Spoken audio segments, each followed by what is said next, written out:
Hey everyone, Bryan here with Home and Haven Farms. So today I'm doing a little bit of another video on the smoking, since we got some good response from, sorry for our goose in the background.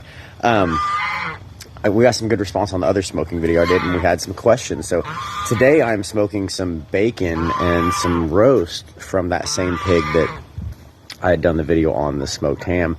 And then tomorrow I'll be smoking like a lot of the shoulders and turning it into Arkansas bacon, as well as doing the loins and things. So I was going to do a quick little peek. I'm about 2 hours into this smoke, and I've been running this one, you know, pretty warm. As you can see, I've got it,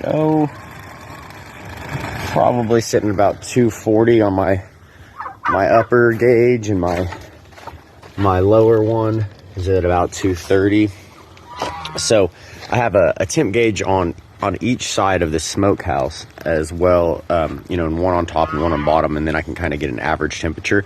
And then what my meat will always be about 30 degrees below that, so that lets me know that where I'm sitting at, my meat is like 200 degrees or above, which is what I'm wanting to do. So I'm really doing a little experiment here, but I've really found that so far when I run a little bit of a higher temp, my smoke actually gets better penetration into the meat. So we're gonna see how this goes, but yeah, I'll give you guys a little peek here. So I'm about 2 hours into this, and this is how we're looking here. The slabs on top there, all the square ones, those are all bacon slabs. And on the bottom here, I have some roast. And I've got a four-way like gourmet hardwood blend going, as well as some apple on this one. So it's actually gonna be, this bacon is gonna have like quite a few different little flavors to it between my salt and brown sugar cure as well as the thing. So it's going to turn out to be very good, but the hardwood's kind of more of a savory flavor, and the apple will be really sweet. So this should turn out very good. So I'll definitely let you guys know how it goes, and I'll get another little shot here when it's all done, so you guys can see how that's going, as well as whenever I'm doing this smoking video tomorrow, I'll do a more in-depth video on it. And while I'm doing that, I'll go ahead and answer all those questions you guys had. So there's a quick little update on, you know, making some of our own bacons. Okay, everyone. So we're back about 2 hours later from we're smoking this bacon, and I'm opening it up now to be able to check everything. All right, now it is dark outside now because I've been out here for 4 hours, but as you can see, those bacon slabs up top look really good, and then those are some of those roast on the bottom there, so a little bit thicker cuts. I'm gonna go ahead and get out my instant read digital thermometer here. It's always good to have one of these, and to stick it in one of the thickest parts of the meat and get your temperature. So I don't know if you can read. There we go, that's better.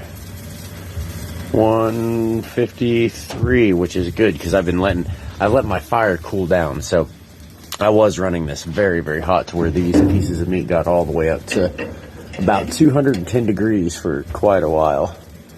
That one's 157, 158, somewhere in there.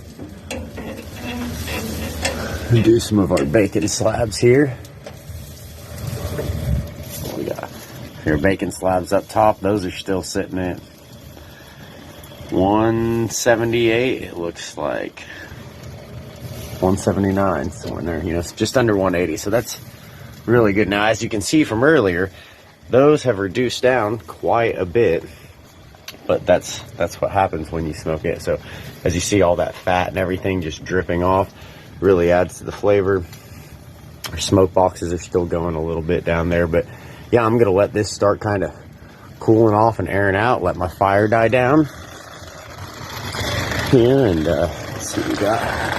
I still got a little bit going, but yeah, I'm really kind of haven't put any logs on there for a while, and it's still running pretty hot in here and everything right now. So we'll let this cool down for a bit, and then I'll take these inside, let them continue to cool for a little bit, and then they will go back in the walk-in cooler for the evening so they can chill, because that makes slicing them up easier. So we'll do another little update tomorrow and share, you know, some of the cure and stuff that I used to make these delicious little slabs of bacon. So stay tuned for that, guys.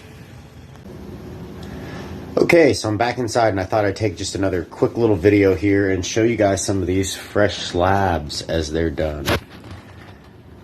And try to get the best lighting I can here.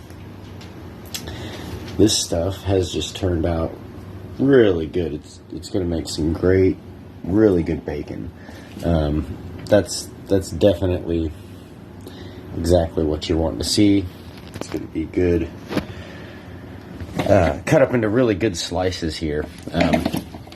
So I try to cut things into, like I said, the 5 to 7.5 pound chunks, but especially when it comes to bacon, these actually end up, when you slice them down, they end up being about the perfect pieces when they cook and reduce down to make them actually very user friendly, like as an end product. That's one thing that we, you know, especially when we're making food for our family, we want it to be as easy as possible because we have like little kids. So having things like with no bones and it's sliced up, it's easy, it's ready to go, and it tastes great. That definitely makes dinner time and things with them much easier. And they're, you know, we don't have any trouble getting our kids to eat any of this stuff because they just all absolutely love it. So yeah, let me go ahead and get you a whole look at the cooler here. This is all bacon slabs, and then a couple, I have a couple roasts at the bottom, like 3 or 4 roast.